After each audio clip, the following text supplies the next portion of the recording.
Welcome to Carconomy, your go-to channel for insights on cars and the economy. Today, we'll explore how rising inflation is affecting car prices in 2025 and what this means for buyers across Europe and beyond. Let's dive in. Inflation is on the rise globally, pushing up the cost of raw materials, manufacturing, and transportation. For the automotive industry, this means higher prices for new cars, especially electric vehicles. In some markets, microchips and battery components have become significantly more expensive, and these costs are directly passed on to the consumer. In Europe, popular compact cars like the Dacia Spring have seen price increases of around 15% over the past year. Similarly, models from Volkswagen and Renault are now costing more, as supply chain issues and inflation converge.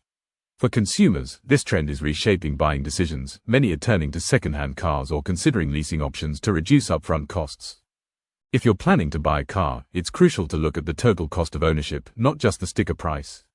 Consider fuel efficiency, insurance, maintenance, and depreciation. Leasing or buying a reliable used car may be smarter than purchasing a brand new vehicle at a higher price. Doing your research and comparing options will help you make the best financial decision. Thanks for watching this Carconomy Insight. If you found this video helpful, make sure to subscribe and click the notification bell to stay updated on the latest news in the automotive and economic world.